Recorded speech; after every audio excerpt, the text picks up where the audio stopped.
Le premier repère osseux nécessaire pour la goniométrie est la styloïde du cinquième métatarsien. Pour le trouver, faites glisser votre doigt le long du bord latéral du cinquième méta, d'avant en arrière. Vous sentirez une dépression, la styloïde se trouve juste en avant de cette dépression. Le second repère est la malléole latérale de la cheville, que vous trouverez aisément sur le bord latéral de la cheville. Enfin, le troisième repère est la tête de la fibula, que vous trouverez également aisément en dessous du condyle latéral du fémur.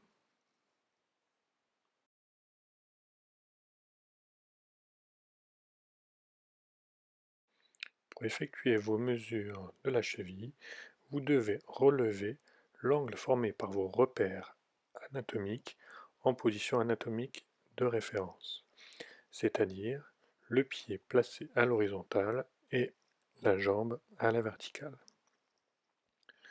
Dans cette position, vous placerez le centre articulaire au niveau du repère de la malléole, la branche fixe orientée en direction de la tête de la fibula et la branche mobile orientée vers la styloïde du cinquième métatarsien. L'angle que vous releverez correspondra à la position neutre de la cheville.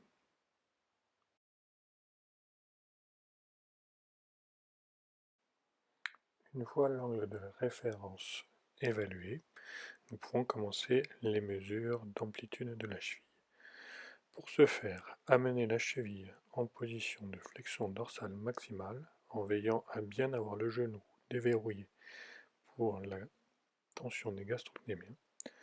Positionnez votre goniomètre, le centre articulaire sur la malléole, la branche fixe orientée vers la tête de la fibula et la branche mobile en direction de la styloïde du cinquième métatarsien. Pour connaître l'amplitude de flexion dorsale, vous devrez alors soustraire l'angle de référence préalablement mesuré à l'angle que vous aurez ainsi relevé.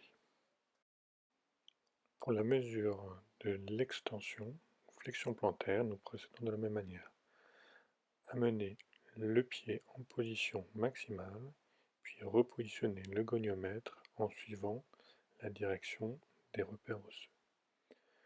Pour connaître l'amplitude d'extension, il faudra également faire la différence entre l'angle relevé lors de la mesure et l'angle de référence préalablement mesuré.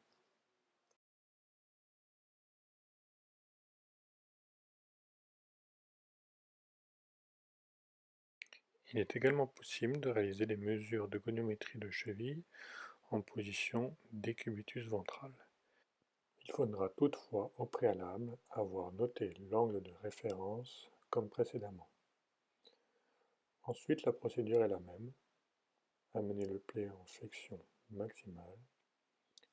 Replacez ensuite les branches du goniomètre en direction des repères anatomiques.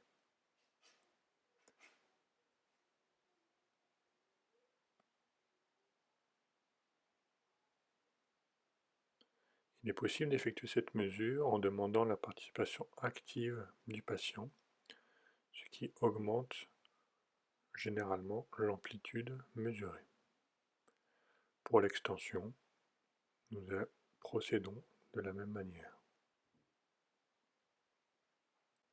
Encore une fois, l'amplitude de la cheville est la différence entre l'angle mesuré et l'angle de référence.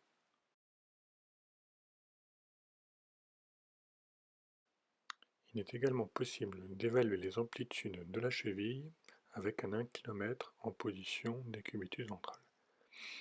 Pour ceci, positionnez votre inclinomètre sur le bord postérieur du cinquième métatarsien. Veillez à ce que la jambe soit verticale et le pied horizontal. Réglez votre inclinomètre avec le 0 dans cette position, puis réalisez les mouvements d'extension ou flexion plantaire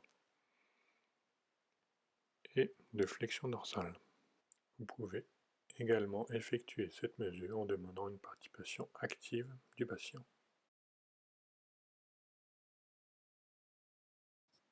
Lorsqu'elle est possible, la manière la plus fiable pour mesurer les amplitudes de cheville est l'inclinométrie en charge.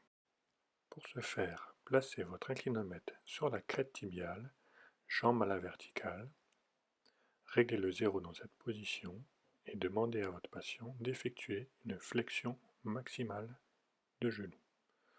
Veillez à ce que le talon reste bien en contact au sol pour relever la mesure maximale.